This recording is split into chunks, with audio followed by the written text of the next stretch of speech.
La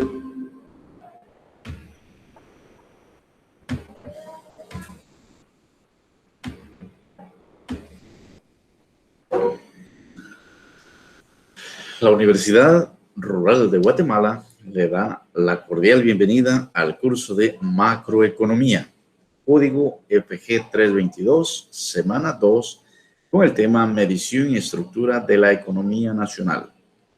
Mi nombre es Marcelo Domínguez Salazar.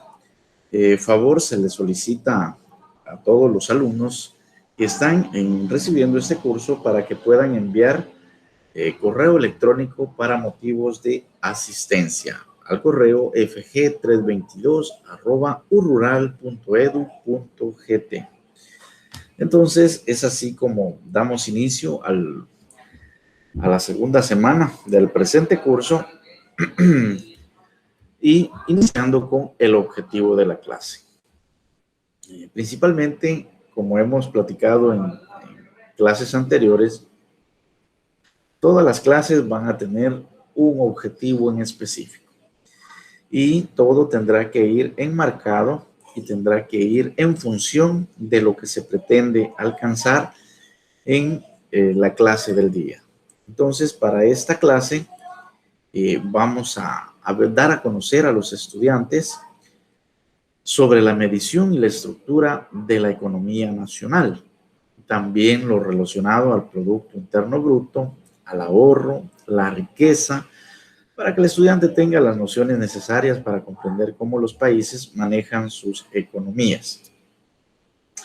Entonces, es así como tenemos que analizar claramente la situación y, de hecho, es importante saber sobre cómo es que el Producto Interno Bruto tiene que ver con las economías. Asimismo, también cómo es que actualmente se hace el análisis de los países en relación a su economía, su entorno.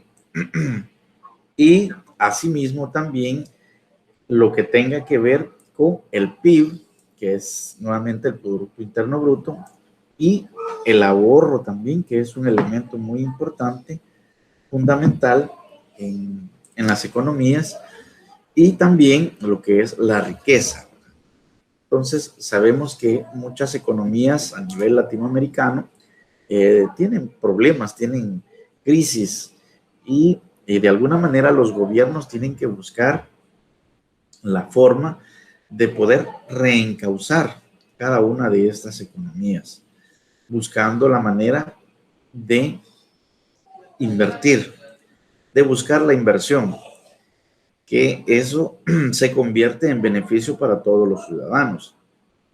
Asimismo, tienen que velar por el bien común y que éste prevalezca sobre los intereses de los particulares, porque ese es uno de los objetivos de la política fiscal, política monetaria, que los países deberían de seguir. En el caso nuestro, pues nuestra Constitución nos garantiza eso, ¿verdad? De que el bien común prevalezca sobre los intereses de los particulares, porque está enmarcado de que se tiene que buscar siempre que todos salgan beneficiados, no solo un determinado grupo en específico. Y viéndolo desde este punto de vista, pues lograremos establecer cabal de una manera específica hacia dónde tenemos que direccionar los objetivos y metas de un país, ¿verdad? Muy bien. Vamos a hablar entonces sobre la producción. La producción, pues, como ustedes sabrán, es el uso adecuado de los elementos de la producción. Háblese tierra, capital, trabajo y tecnología, que hoy por hoy también se utiliza. Y para ello también es necesario hablar sobre la medición de la producción. La medición de la producción es una forma excelente de evaluar la capacidad de un país para proporcionar una mejora en el estándar de vida de la población. Aún más, solo a través de los incrementos en la producción pueden la mano de obra, el capital y la administración recibir pagos adicionales.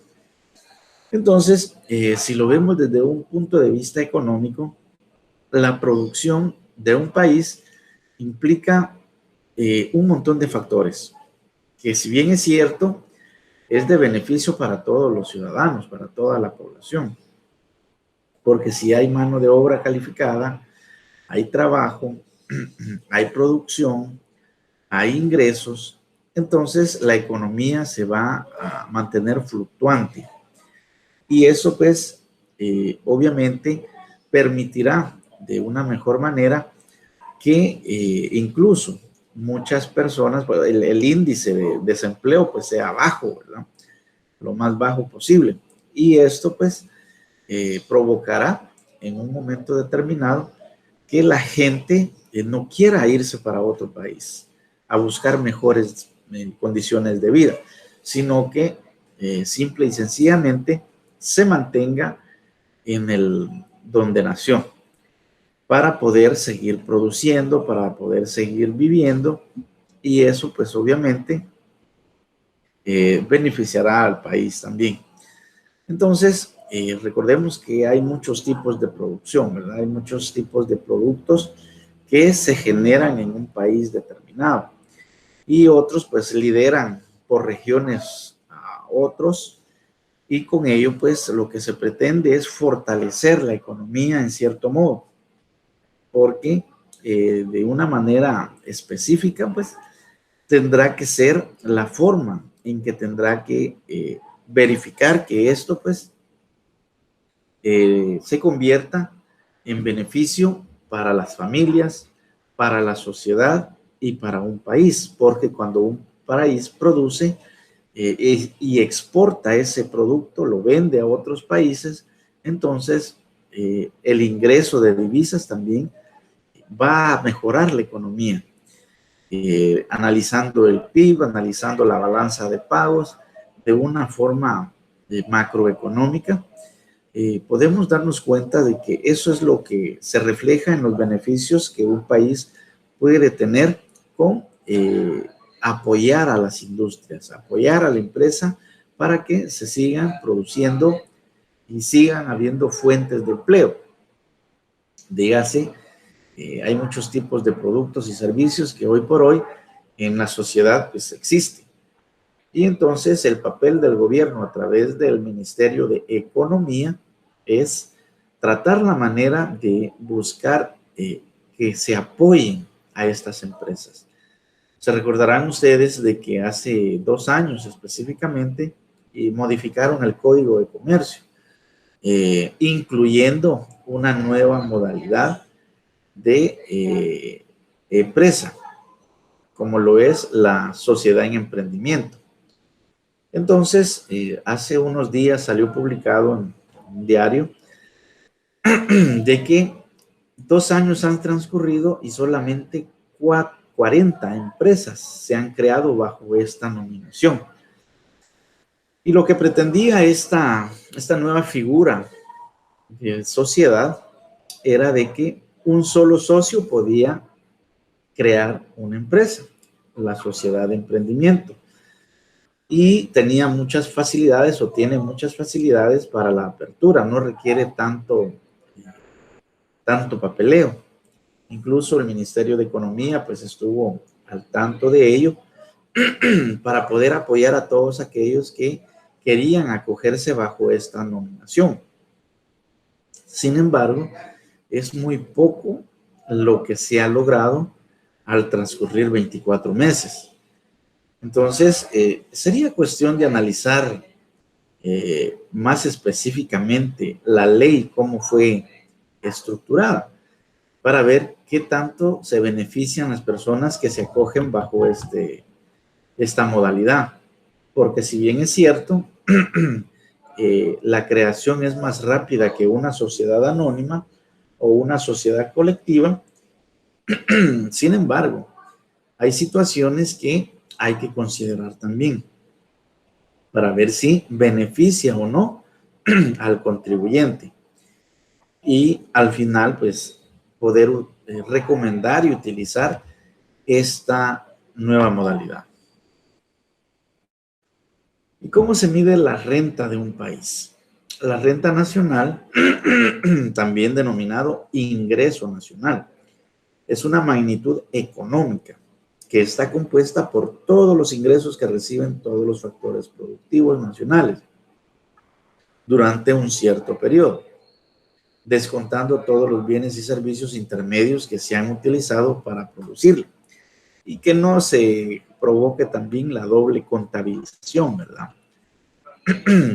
Entonces, es importante ver cómo los ingresos del país pueden apoyar a la producción también.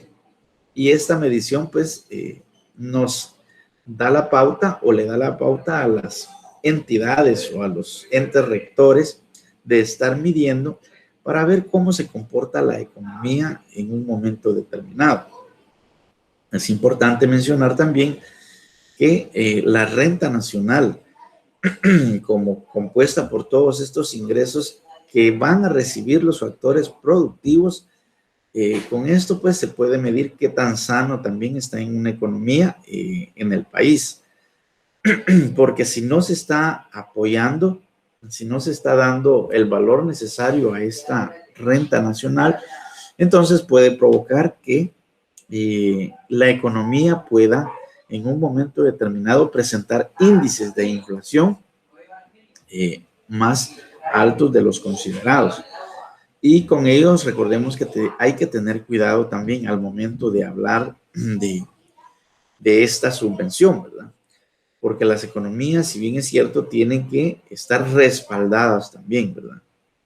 Por ejemplo, les podría hablar del caso de Venezuela, un país que tiene un índice de hiperinflación bastante considerado. Según los estudios indicaban de que tiene el 1000% de hiperinflación.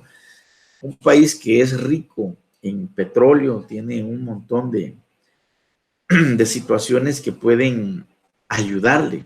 Sin embargo, la política fiscal que han implementado no ha sido la correcta, provocando de que incluso el salario mínimo esté por debajo de lo normal. Asimismo, podríamos decir también de que hay demasiado desempleo, por un lado. Por otro, en el caso, por ejemplo, de su moneda de curso legal, no tiene valor adquisitivo. O sea, eso se ha perdido. En las noticias sale de que para comprar, por ejemplo, una libra de pollo, se hablan de millones de bolívares.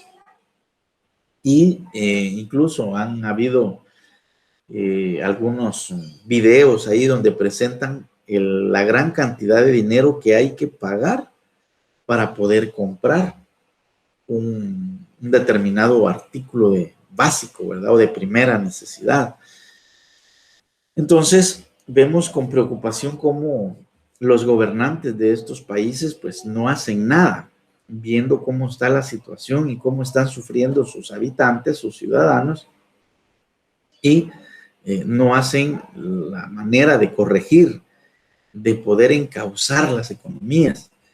Entonces, es ahí el problema cuando una economía ya no está bien respaldada, bien definida. Incluso por el exceso de papel moneda que hay en la economía, como les digo, ya no tiene valor la moneda, entonces la gente lo que prefiere es hacer adornos con ese dinero. A veces se hacen carteras y las venden en los pasos fronterizos, ¿verdad? Que ganan más vendiéndolo como un recuerdo que utilizando la moneda como de compra y venta. Entonces, es preocupante cómo una economía se puede venir abajo cuando no se le da el trato necesario, cuando no se preocupan los gobernantes por seguir una política robusta, bien establecida, que vaya a favor de todos los ciudadanos y del país mismo. Porque es importante y primordial saber que estas economías pues se convierten en beneficio para el país, ¿verdad? Entonces, es importante también el analizar otras economías saber cómo está el nivel de inflación, cómo está la tasa de desempleo y la demografía y todo eso forma parte de. En nuestro país, pues, podemos hablar de que toda esta información la podemos encontrar en la página del Instituto Nacional de Estadística, el INE, más famoso, ¿verdad? Y de esta manera poder determinar cómo es que realizan estos estudios, qué medidas toman en un momento determinado, qué es lo que hacen para poder alcanzar los niveles deseados de poder recuperar en un momento determinado la economía, ¿sí? Así como muchos de los factores productivos que forman parte de. Entonces, la renta es ahí donde viene a apoyar también, ¿verdad? A todos los factores productivos, porque son los ingresos para el uso en esos factores productivos. Ahora vamos a hablar sobre el Producto Interno Bruto.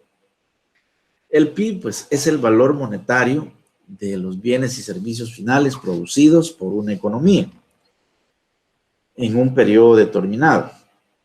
Es ahí también que el PIB es un indicador que permite, representativo, que ayuda a medir el crecimiento o decrecimiento de la producción de bienes y servicios de las empresas de cada país únicamente dentro de su territorio. Entonces, es muy importante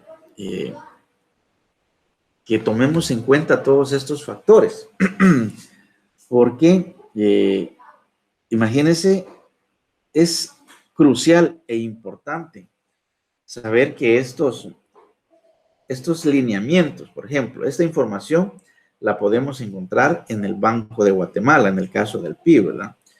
Entonces, en el caso pues, del Banco de Guatemala, espera un crecimiento del 3.6% para el 2020, que fue el año pasado, ¿verdad?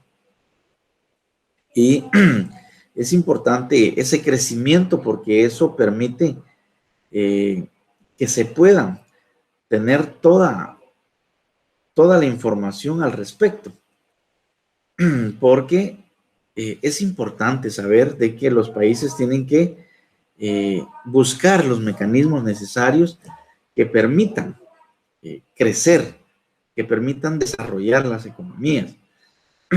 Aunque poco a poco en la historia de Guatemala, pues se ha ido creciendo nuestro PIB.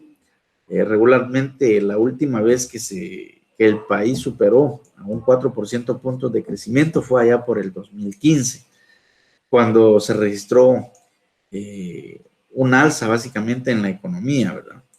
Entonces, y esto tiene que ver con la inflación también. El año, pues, antepasado se cerró con un 3.41%, que es el más bajo de los observados en los meses que se realizó el análisis, ¿verdad?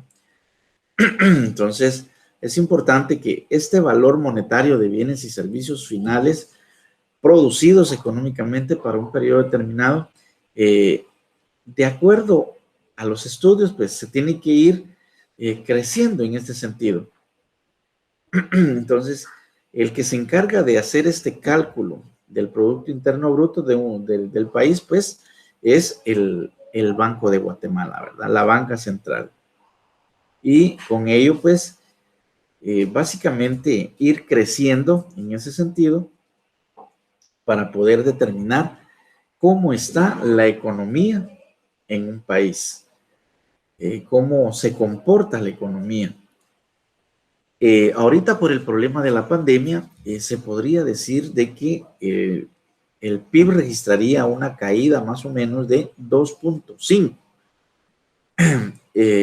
pero todo lo que va enfocado a la política de Guatemala, pues tratan la manera, en el caso de la banca central, de buscar la manera de que se registre un crecimiento por lo menos de un 3%. Esa es la perspectiva que se tiene.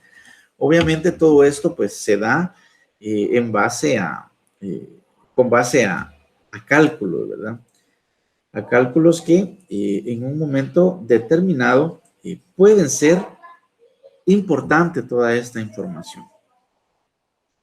Asimismo, también es importante llevar de la mano, aunado a esto, de que el Producto Interno Bruto tenga relación directa con la economía de un país. También hay empresas que hacen estudios específicos para poder determinar cómo se comporta la economía, aparte de las instituciones del Estado que se encargan de realizar esto también.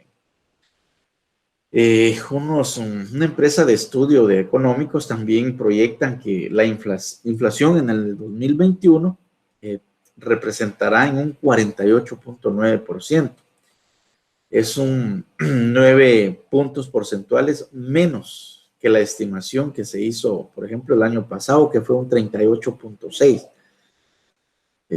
Entonces, es importante mencionar de que estas instituciones tienen que estar al pendiente de cómo se está comportando la economía.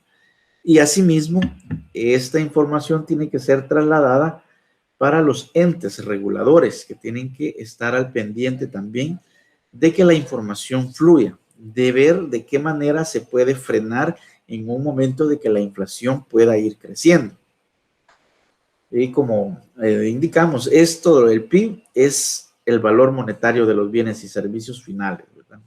Y menciona que los intermedios no se toman en cuenta para evitar la doble contabilización. Entonces, es importante tomar en cuenta también que para todo esto es necesario que también existan fuentes de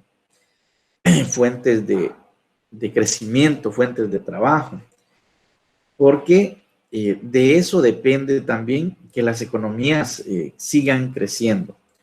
Entonces, es importante mencionar también que esto pues es una medida agregada de producción, al igual que la suma de los valores brutos agregados en las unidades residentes institucionales dedicadas a la producción y los servicios, ¿verdad? Más impuestos, menos subsidios, o sea, es puramente ese valor monetario, porque no se tienen que tomar en cuenta los impuestos, porque ese ya sería un valor monetario. Entonces, tiene que encuadrar dentro de los contabilidad nacional también, si lo vemos desde ese punto de vista, porque para su estimación se emplean varios enfoques complementarios, ¿verdad? Entonces, es importante mencionar esta situación. Y vemos que el objetivo también, como decíamos, era contabilizar en términos monetarios qué tanto se produce dentro de un país, sin importar el origen del capital, los dueños, etcétera. Se conoce como Producto Interno Bruto a la suma de todos los bienes y servicios finales que produce un país o una economía, producidos por empresas nacionales y extranjeras dentro del territorio nacional, que se registra en un periodo determinado, generalmente un año. El producto puede ser calculado o analizado desde 3 puntos: el de la demanda o gasto, el de la oferta o producción y el de la renta. Entonces, no obstante, existen limitaciones a su uso también. Además de los mencionados ajustes necesarios que hablábamos, por ejemplo, de los impuestos, las subvenciones, el impacto social o ecológico de diversas actividades puede ser importante también para que esté estudiando y puede no estar recogiendo el PIB correspondiente. Entonces, existen diversas medidas alternativas como tal para que sea útil la información que se está presentando.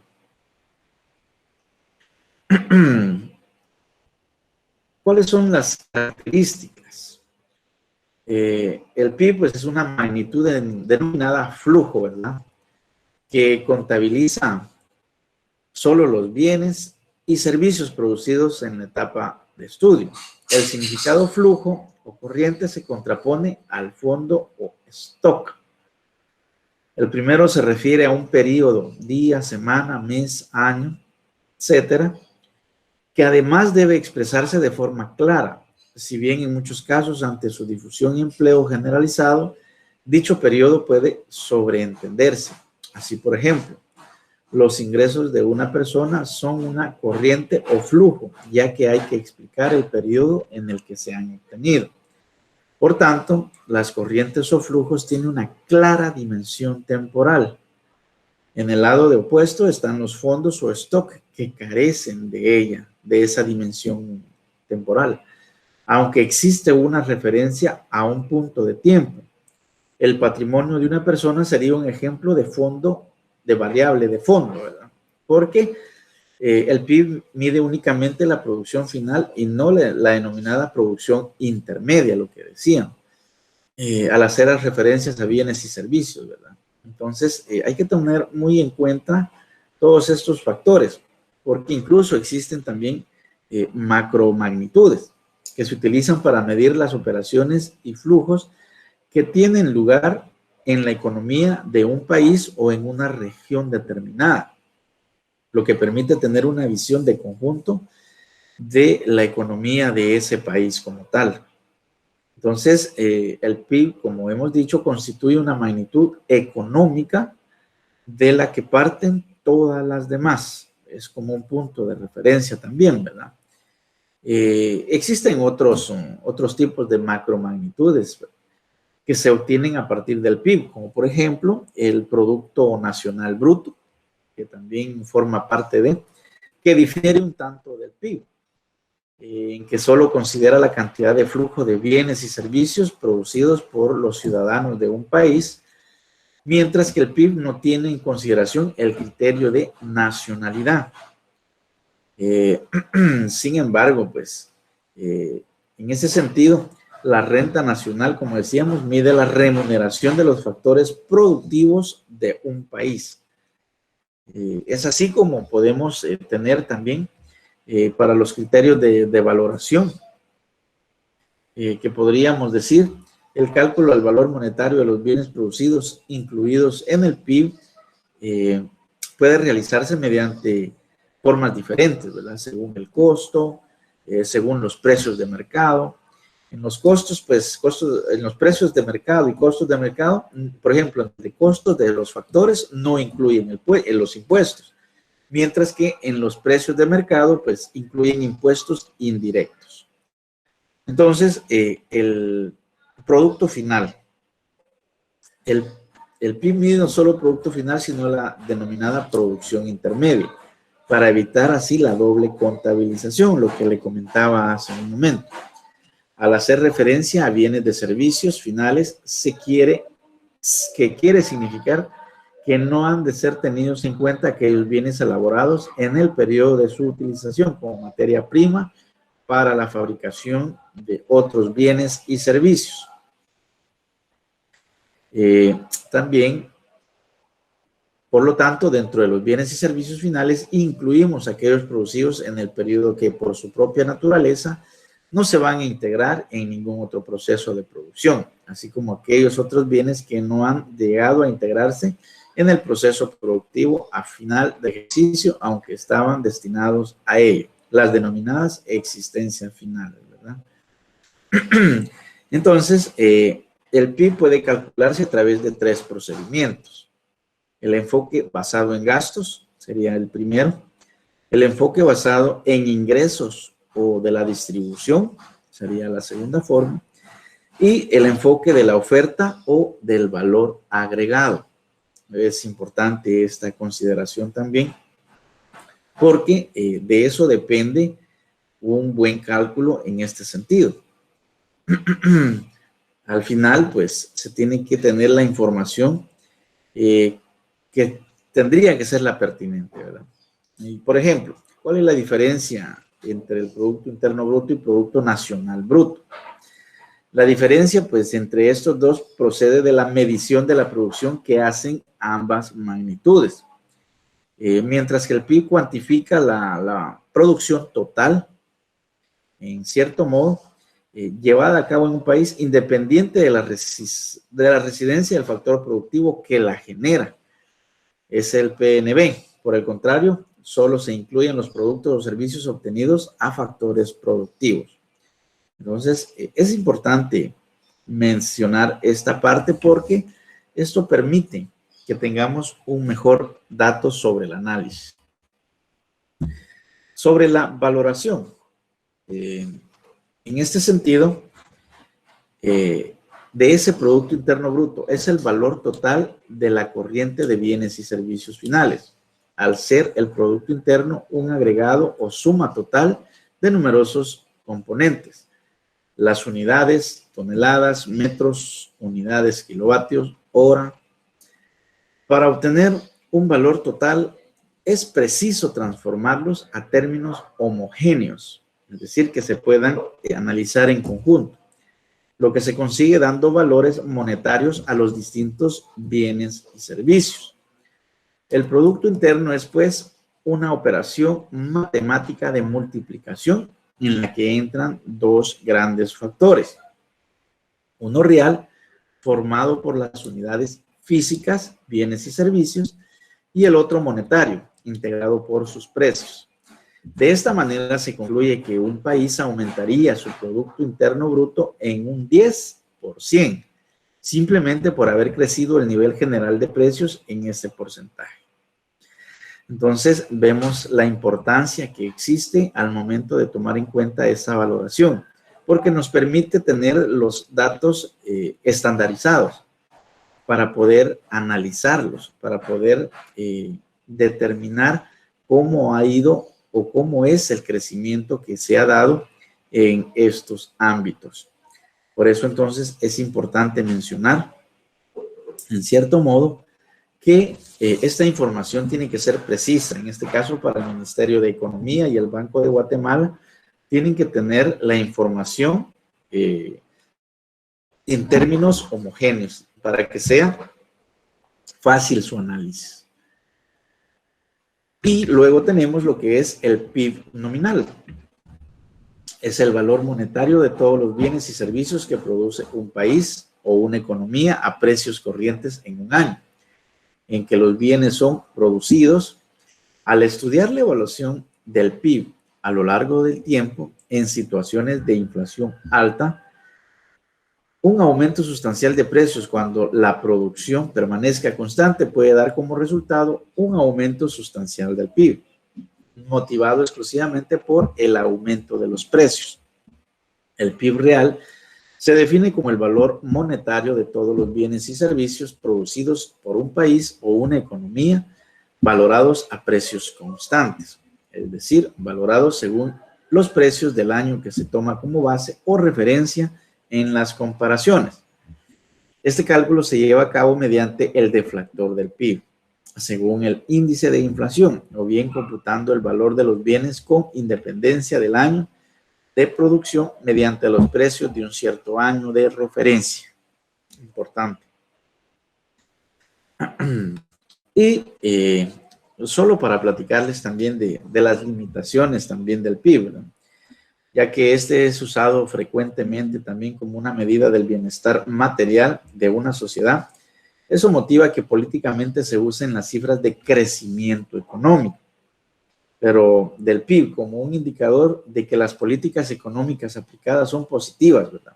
Sin embargo, Simon Kuznets, uno de los creadores de la contabilidad nacional, que dio lugar al PIB como tal, como indicador económico, numerosos autores también posteriores han criticado el uso del sinónimo de bienestar social porque no se acopla, ¿verdad? Ciertamente existen algunas correlaciones positivas entre el PIB y la medida claramente relacionados con el bienestar social, especialmente países de bienestar social o desarrollo de un país. No tienen en cuenta esta situación, ¿verdad?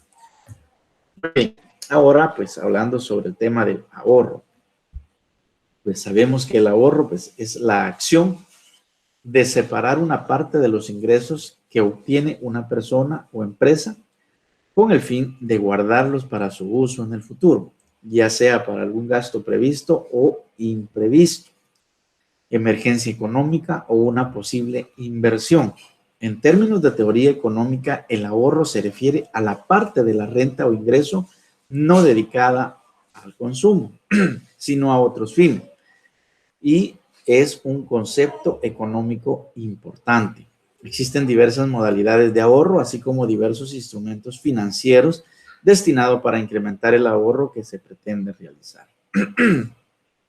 Entonces, vemos que también es importante mencionar que el ahorro, hoy por hoy, es una tendencia y es algo que no muchas personas lo practican. Derivado que a veces, en este caso, en Guatemala, existe el salario mínimo y la mayoría de personas ganan el salario mínimo o todavía por debajo del salario mínimo. Entonces, es inaudito también pensar que existe también lo que es la canasta básica.